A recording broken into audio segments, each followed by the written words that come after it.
So we talk about these religious temples, and one of the things that these temples do is, because they are connected to the idea of the infinite, is that they give you a sense of history.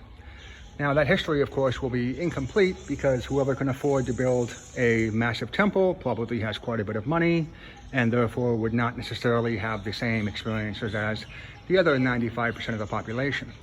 And the other thing that you noticed when you travel and you're trying to think about what it is that is significant about all these, right? Obviously, you have rituals. Every culture has rituals that are designed not only to bring the community together, but also just to give people something to do. Remember, these were built when there were no televisions, no internet, no social media.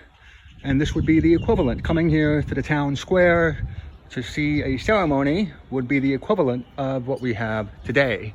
So in a sense, you could also say that these monuments are historical. They are a way to bring the community together.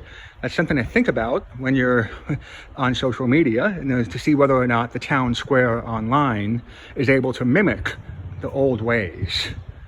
And that's something else you want to consider as you are traveling. What did our ancestors do differently than us that maybe perhaps we have not been able to improve upon?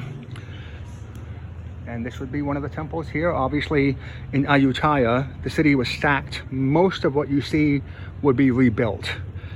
And the last thing that you want to consider when you travel and see these places is also just the amalgamation of designs. So a lot of times when you build something, you're getting funding from all over the place. And so that funding allows people to create a input within what should be built.